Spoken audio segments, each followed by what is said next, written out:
일민년 새해 우리 성도님들께 주님의 이름으로 인사를 드립니다. 새해 주 안에서 형통하게 되시기를 간절히 축원합니다.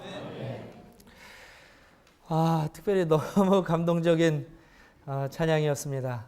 오늘 너무나 적절하고 또 우리 모두의 새로운 2015년도의 각오를 새롭게 되새기게 하기에 너무나 충분한 아름다운 찬양에 다시 한번 또한 감사를 드립니다.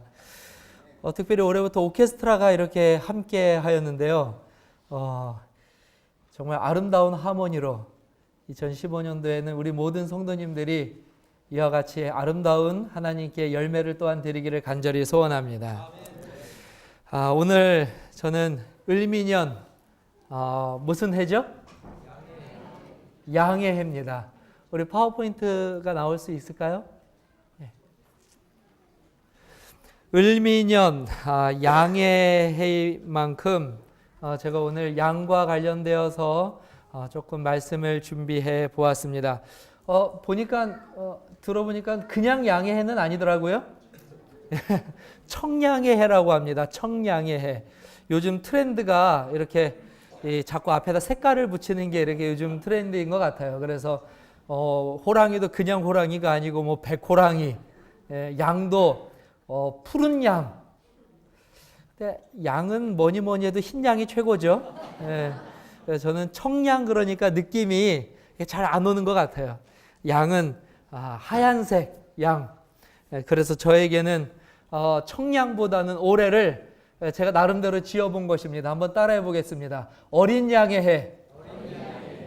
저 여러분들에게는 청양이 아니라 어린 양의 해가 되기를 간절히 바랍니다. 사실 이 양이라고 하는 짐승은 동양에서도 아주 귀하게 여기는 짐승이지만 특별히 하나님의 말씀인 성경에 등장하는 짐승들 중에서 가장 중요한 짐승이 바로 이 양입니다. 아마 성경을 대표하는 짐승이라고 말해도 손색이 없을 정도로 성경은 양에 대하여 자주 그리고 여러 가지 비유를 통하여서 우리들에게 말씀하여 주고 있습니다. 그래서 오늘은 양의 해인 만큼 이 양과 관련된 하나님의 말씀을 조금 살펴보기를 원합니다. 제가 뉴스를 보다가요, 참 재미있는 그 양에 관한 이야기를 제가 보게 되었습니다. 우리나라도 이 양과 관련된 아주 재미있는 역사가 있더라고요. 태조 이성계가 왕이 될 때에 양 꿈을 꿨다고 합니다. 뉴스 다 보셨죠? 양 꿈을 꿨는데 어떤 꿈을 꿨냐면 양이 나타나는데 이 양의 뿔과 꼬리가 떨어져 나가는 꿈을 꾸었대요. 그래서 한자로 이 양이 이렇게 쓰지 않습니까? 근데 이 양에게 뿔과 꼬리가 떨어지면 무엇이 되냐면 왕이 됩니다. 그래서 태조 이성계가 이 꿈을 꾸고 조선의 왕이 되었다라고 하는 그 재미있는 이야기를 제가 보게 되었습니다. 태조 이성계뿐만이 아니라 우리 그리스도인들에게도 이 양은 굉장히 중요합니다. 요한복음 1장 29절입니다. 함께 읽겠습니다. 시작. 이튿날 요한이 예수께서 자기에게 나아오심을 보고 이르되 보라 세상 죄를 지고 가는 하나님의 어린 양이로다. 하나님의 어린 양이로다. 스페인의 아주 유명한 화가인 프란시스코 데 수르바란이라고 하는 사람이 그린 그림입니다. 이 화가는 특별히 양 그림을 그리는 것을 매우 좋아했는데요. 아마 인터넷을 돌아다니면서 자주 보셨던 그림이실 것입니다. 이 그림 외에도 몇 양에 대해서 이 그림을 그렸는데요. 제가 좋아하는 그림은 사실 이 그림이 아니라 다른 그림인데요. 그 그림은 고화질이 없어서 제가 이 그림으로 조금 대체해서 가져왔습니다. 이 그림의 제목은 묶인 양이라고 하는 제목입니다. 묶인 양. 한번 잘 봐주시기 바랍니다. 이 양이 지금 묶여 있습니다. 그렇죠?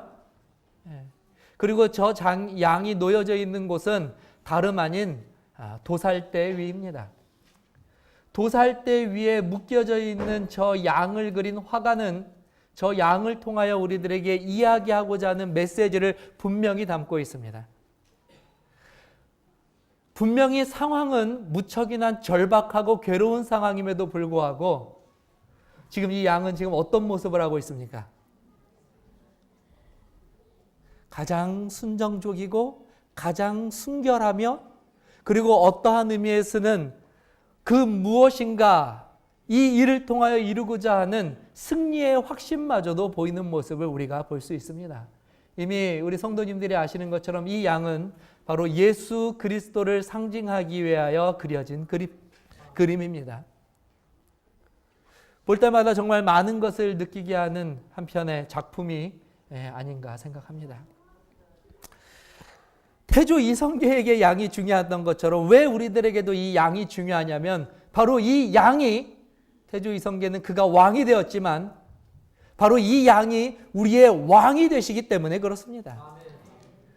우리는 이 땅의 왕을 섬기는 사람이 아니라 우리를 위하여 이 땅에 스스로 오셔서 모든 질고와 희생을 감당하시고 우리를 당신의 백성으로 삼으신 바로 이 양과 같은 예수 그리스도를 우리의 왕으로 모시기 때문에 이 양이 우리들에게 오늘 중요하다고 하는 것을 우리가 깨달아 알아야 한다고 하는 것입니다. 요한계시록 14장에는 구원받은 14만 4천에 대하여 기록하고 있습니다. 그런데 기록된 14만 4천의 특징 중에 놀랍게도 7가지 특징이 기록되어 있는데요. 무려 3가지가 이 양과 관련된 특징들을 이야기하고 있습니다.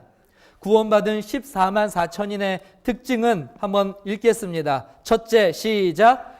그들의 이마에 있는 어린 양의 이름입니다. 우리 성경절도 함께 읽겠습니다. 시작.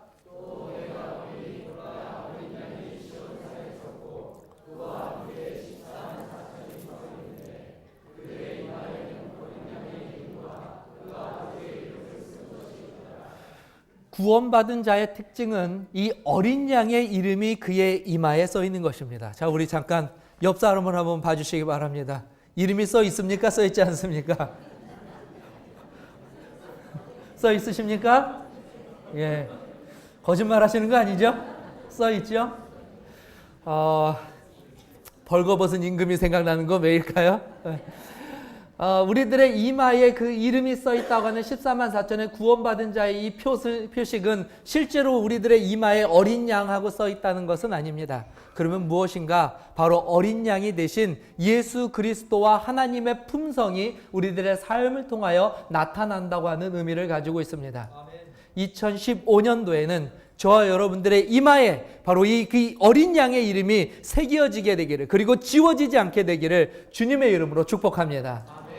두 번째로 이 14만 4천의 특징은 함께 읽겠습니다. 시작. 땅에서 속량함을 받은 자입니다.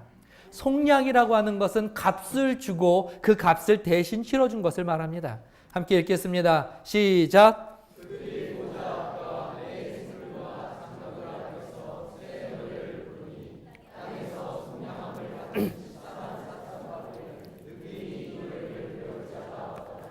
중요한 사실은 구원받은 14만 4천은 속량함을 받은 자입니다.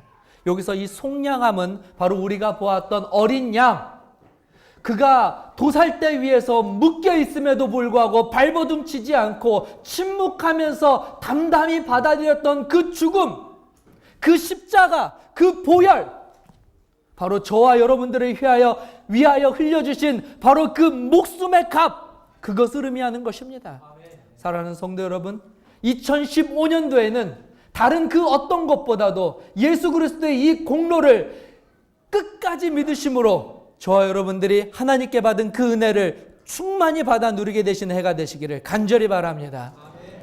마지막으로 구원받은 14만 4천의 세 번째 특징은 이것입니다. 함께 읽겠습니다. 시작. 성경절도 함께 읽겠습니다. 시작.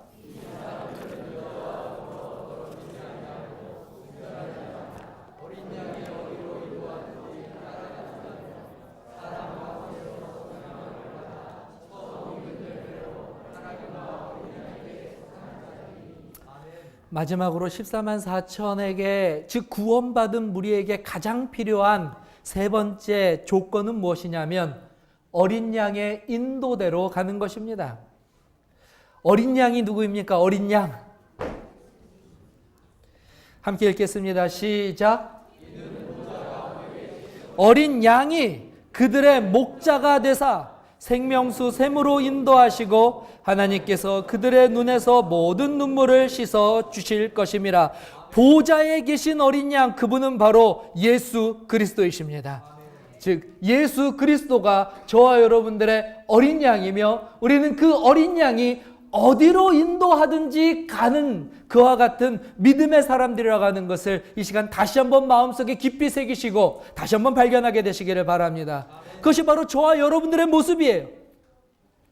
중요한 것은 어디로 인도하는지라고 하는 저 단어입니다. 한번 또 따라해 보겠습니다. 어디로 인도하든지. 많은 그리스도인들이 예수를 믿는 데에 있어서 그들이 중간에 포기하고 실망하고 좌절하는 이유는 무엇인가? 예수가 인도하는 그곳이 나의 마음에 들지 않기 때문에 그렇습니다. 그러나 구원받는 자들은 예수님께서 어디로 인도하시든지 그 길을 기쁨으로 따라가는 자들이라고 믿습니다. 그 길이 수치스러운 자리든지 치욕스러운 자리든지 부와 명예를 포기해야 되는 자리든지 아니면 세상적인 욕망을 내어 던져야 하는 자리든지, 하늘은 결코 나의 이익이 될 때에 자신의 이익만을 추구하는 자들이 가는 곳이 아니라고 하는 사실을 오늘 성경 말씀은 우리들에게 분명히 보여주고 있습니다. 그러므로 하늘을 향하여 가는 우리 그리스도인들이 바로 이 길을 따라가야만 할 것임을 저희들은 다시 한번 발견하게 되는 것입니다. 오늘 지금까지 우리가 살았던 삶을 다시 한번 되돌아보게 되시기를 간절히 부탁드립니다. 혹 나는 어린 양이 인도하는 그 길을 거절하지는 않았는지, 나는 어린 양께서 인도하는 그 길에 불평하고 있는 것은 아닌지, 나는 알량한 나의 자존심 조금 상처받은 것 때문에 하나님을 향하여 분노하였었던 적은 없는지. 놀라운 사실은 다니엘의 세 친구들이 그들이 부르짖었던 말입니다. 다니엘의 세 친구들이 그들의 믿음을 시험받을 때에 왕이 그들에게 이야기하였습니다. 만약에 이 신상에 절하지 아니하면 너희들을 어디에다 갖다가 놓겠다고요? 풀무불에다 갖다 놓겠다고요. 다니엘의 세 친구들이 어떻게 대답하였습니까?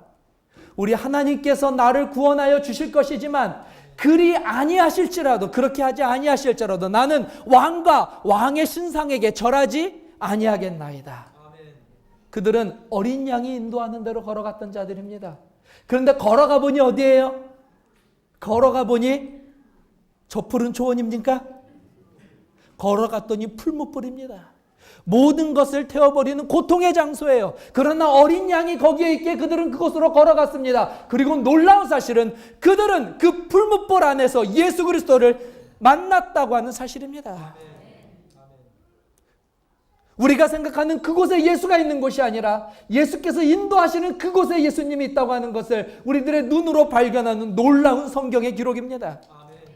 그럼 오늘 저와 여러분들은 우리들의 눈에 좋은 대로 가지 마시고 예수께서 우리를 어디로 인도하시든지 그곳을 따라가 그곳에서 예수께서 우리에게 약속하신 영원한 생명을 얻게 되시는 하나님의 자녀들, 실패하지 않는 주님의 일꾼들이 되시기를 간절히 바랍니다.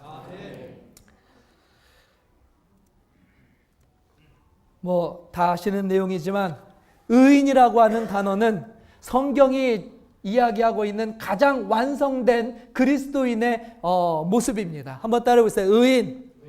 네. 그러나 우리가 잘 알다시피 예수께서 오시는 그날에 의인도 있지만 누구도 있습니까? 악인도 있습니다. 의인은 생명의 부활로 나오게 되고 악인은 심판의 부활로 나오게 됩니다. 놀라운 사실은 그런데 우리들은 태어날 때부터 그리고 지금 이 순간에도 누가 없냐면 의인은 없습니다. 근데 어떻게 없다고요? 하나도 없습니다. 나도 무엇이 아니에요? 얻어 걸려도 나는 의인으로 얻어 걸릴 수가 없는 것입니다. 그런 우리들이 무엇이 되어야만 해요? 의인이 되어야 합니다. 어떻게 우리가 의인이 될 수 있을까요? 마지막 성경절 읽겠습니다. 시작.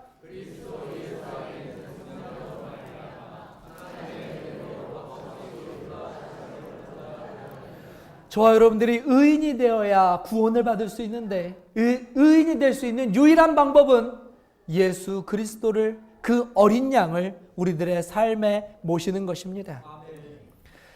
이미 많은 분들이 알고 계시겠지만 이 의라고 하는 단어는 두 단어의 합성입니다.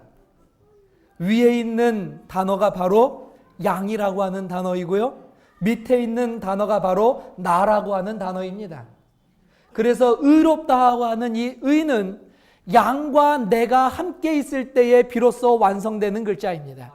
우리 스스로는 결코 의인이 될 수 없지만 예수 그리스도께서 우리의 승리의 왕관이 되어주신다면, 그 어린 양이 언제나 나의 앞에서 나의 승리를 보장해 주시는 그 약속을 믿는다면, 우리는 의인으로서 주께서 오시는 그날에, 주님이 오시는 그 영광스러운 날에 주님의 나라에 들어갈 수 있는 만복을 누리게 될 것입니다.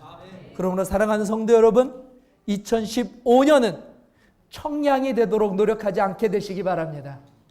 2015년은 어린 양을 따라가는 그분의 양과 같은 자녀들이 되시기를 간절히 소원합니다.